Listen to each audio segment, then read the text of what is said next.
আসসালামু আলাইকুম। ওয়ালাইকুম আসসালাম। কেমন আছেন? আলহামদুলিল্লাহ। মহান রব্বুল আলামিনের অশেষ মেহেরবানিতে ভালো আছি। আলহামদুলিল্লাহ। বর্তমান রাজনীতি নিয়ে আমরা একটা যারা সাংবাদিকতার দৌরাত্ম্যের মধ্যে আছি, যেমন ডাকসু,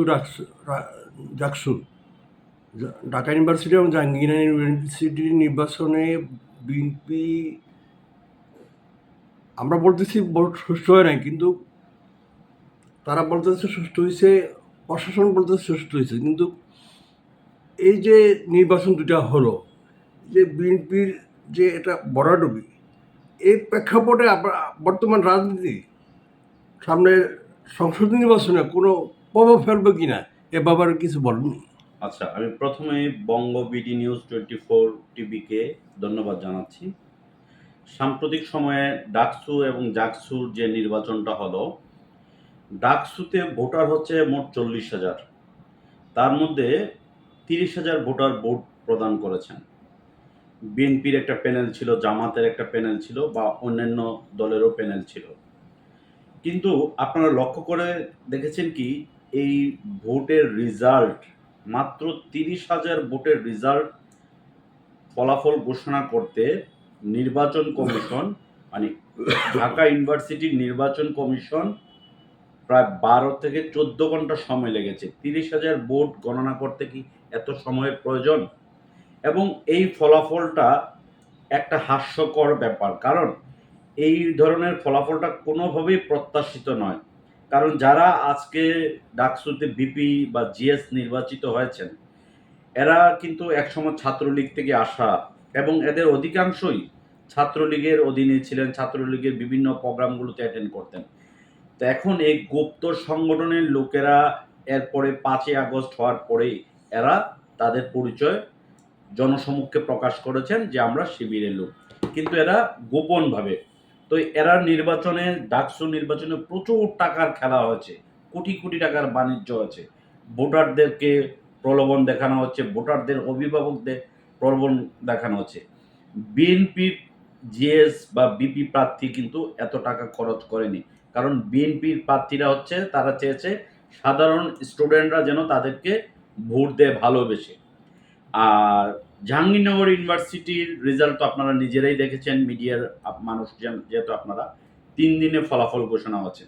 ওইখানে মাত্র 26,000 ভোটার ফলাফল ঘোষণা হতে যদি 3 দিন সময় লাগে, নেক্সট জাতীয় ইলেকশনের 300 আসনের ফলাফল ঘোষণা হতে কত বছর সময় লাগবে সেটি এদেশের মানুষ এখনো চিন্তা করে পারছে না। কারণ 300 আসনের 18 কোটি মানুষের মধ্যে 12 কোটির ভোটার, তার মধ্যে এই 12 কোটি ভোট কাউন্ট করতে নির্বাচন কমিশন, বর্তমান নির্বাচন কমিশনের প্রতি আমাদের আস্থা আছে।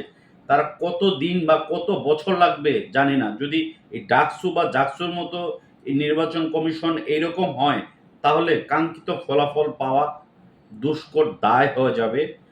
আর এই নির্বাচন ইউনিভার্সিটি কেন্দ্রিক নির্বাচনে জাতীয় নির্বাচনে কোনো প্রভাব কখনোই পড়বে না। কারণ জাতীয় নির্বাচনে এটি হচ্ছে দলীয় প্রতীকে নির্বাচন হবে। আর জাতীয় নির্বাচনে বাংলাদেশের গত 17 বছরের সবচেয়ে অবহেলিত, নির্যাতিত যে দলটি শহীদ রাষ্ট্রপতি জিয়াউর রহমানের হাতে গড়া এবং সাবেক তিনবারের প্রধানমন্ত্রী ম্যাডাম বেগম খালেদা জিয়ার হাতে গড়া এই দলটি এখনো এখনো দেশের আপামর জনগণের কাছে তাদের গ্রহণযোগ্যতা আছে। কিন্তু দেখবেন অনলাইনে হাজার হাজার ফেক আইডি দিয়ে দেশ বিদেশ থেকে বিএনপির বিরুদ্ধে এক ধরনের প্রপাগন্ডা ছড়ানো হচ্ছে, বিএনপি এই করেছে সেই করেছে, কিন্তু বিএনপির ভালো কাজগুলো তারা তুলে ধরে না। বিএনপি দুর্নীতি করেছে, বিএনপি চাঁদাবাজি করেছে, এই করেছে সেই করেছে। ছোটখাটো 2-1টা ঘটনায় বিএনপির প্রায় 7,000 নেতাকর্মীকে সাসপেন্ড করা হয়েছে।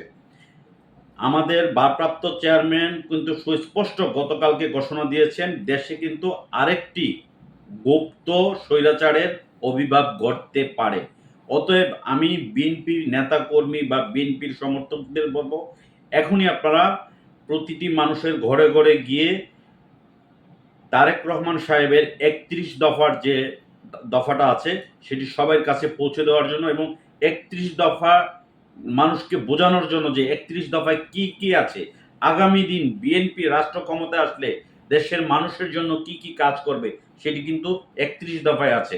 এবং এই ৩১ দফা ফলো করে কিন্তু অন্যান্য রাজনৈতিক দলগুলোও কিন্তু তাদের ইশতেহার অলরেডি আমি কিছুটা দেখেছি, তারাও কিন্তু এই ৩১ দফা থেকে ৪-৫টা দফা কাট করে বা কপি পেস্ট করে তাদের ইশতেহার ঘোষণা করেছে।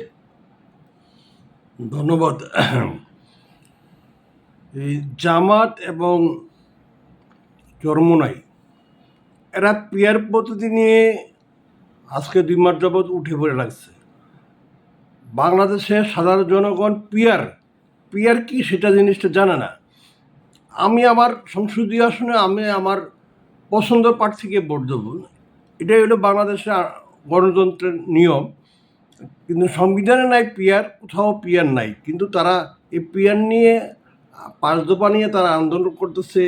হ্যাঁ, এ ব্যাপারে আপনার মতামত কি? দেখুন, এই আন্দোলন বা পিয়ার হচ্ছে তাদের একটা এক্সট্রা, যে আমি বলবো জাস্ট এই পিয়ারকে একটা টার্গেট করে তারা একটা নেগোসিয়েশন করবে। তারা কিন্তু নির্বাচনে যাবে আগামী ফেব্রুয়ারিতে, যেহেতু প্রধান উপদেষ্টা ডক্টর মোহাম্মদ ইউনূস সাহেব এবং নির্বাচন কমিশন অলরেডি নির্বাচনের প্রস্তুতি নিচ্ছে, জামাত বা অন্যান্য দলগুলো নির্বাচনে আসবে। পিয়ার পদ্ধতিতে আমাদের দেশে কখনোই ভোট হবে না। আপনি পিয়ার পদ্ধতিতে ভোট মানে আপনি ৩,০০০ ভোট পেয়ে চরমোনাইয়ের ভোট কিন্তু নাই। অত লক্ষ লক্ষ সমর্থক থাকতে পারে, চরমোনাই হুজুরের কিন্তু অত ভোট নেই, কিন্তু উনি অনেক লম্বা লম্বা কথা বলেন, কিন্তু উনি ওই ৩,০০০ ভোট পেয়ে উনি সংসদে যাবেন। আর যে ৭০,০০০ ভোট পেয়ে সংসদে যাবে না, এটি হয় না। আপনি নির্বাচন করলেন এই বরিশাল থেকে, আপনি সিলেটের এমপি হয়ে যাবেন, এটা কোনোভাবে সম্ভব না। অতএব এই দেশে সঠিকভাবে নির্বাচন হবে, আগের গতানুগতিক সিস্টেমে নির্বাচন হবে। পিয়ার পদ্ধতিটা জামাতের এটা হচ্ছে এক্সট্রা একটা অপশন, এইটাকে সামনে রেখে তারা কিছু সুবিধা বা ফায়দা লুটতে চাচ্ছে বা বিএনপিকে ঘায়েল করতে চাচ্ছে। যেমন পিনাকি ভট্টাচার্য বা সাংবাদিক ইলিয়াস হোসেন, ওনারাও কিন্তু এই পিয়ার পদ্ধতির বিরোধিতা।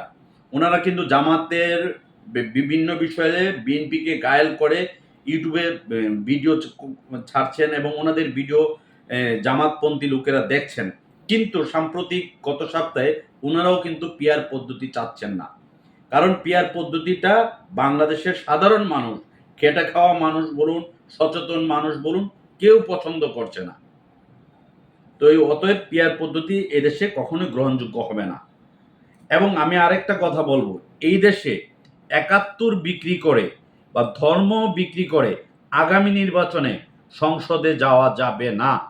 ৭১ বিক্রি করেছে আওয়ামী লীগ, আর ধর্ম বিক্রি করছে কিছু ইসলামিক দল, যে বেহেশতের টিকিট বিক্রি হচ্ছে, এটি বেহেশতের টিকিট বিক্রির দিন নেই। এদেশের তরুণ সমাজ অনেক সচেতন। এখনকার তরুণ সমাজ যে ৫-৬ কোটি ভোটার আছে, এরা কিন্তু অনেক সচেতন। অতএব আপনি ধাড়ি টুপি লাগাইয়ে ধর্মের লেবাস দাঁড়িয়ে করেই মানুষকে মোটিভেট করবেন, সেই দিন আর নেই। কারণ ৭১ বিক্রি করে আওয়ামী লীগ ২০০৮ সালে ক্ষমতায় আসে, ১৭ বছর অবৈধভাবে ছিল। আর আরেকটি দল যারা ধর্মকে পুঁজি করে, ধর্মকে মানে বেহেশতের কারখানা বানিয়ে কোরআন সুন্নাহ বা অনেক ধরনের কথা তারা বলে থাকে, এটি কখনোই সম্ভব না। অতএব ধর্ম ব্যবসা এদেশে আর চলবে না। ধর্ম বিক্রি করে আগামী ইলেকশনে যাওয়া যাবে না। ধর্ম বিক্রি করে কোনোভাবেই এমপি মন্ত্রী হওয়া যাবে না। ৭১ বিক্রির দিন শেষ। এখন যারা জুলাই বিক্রি করে খাচ্ছেন, যারা আঙ্গুল ফুলে অনেকেই কলা গাছ হয়েছেন, এটিও দেখবেন বন্ধ হয়ে যাবে ইনশাল্লাহ। ধন্যবাদ। বঙ্গ নিউজ পক্ষ থেকে আপনাকে অনেক ধন্যবাদ। পরবর্তীতে আপনার আবার দেখা হবে ইনশাল্লাহ। এই বলে আমি আজকে আপনাকে অনেক ধন্যবাদ। আমার পক্ষ থেকে, বাংলাদেশ জাতীয়তাবাদী দল বিএনপির পক্ষ থেকে আপনাকে অসংখ্য ধন্যবাদ।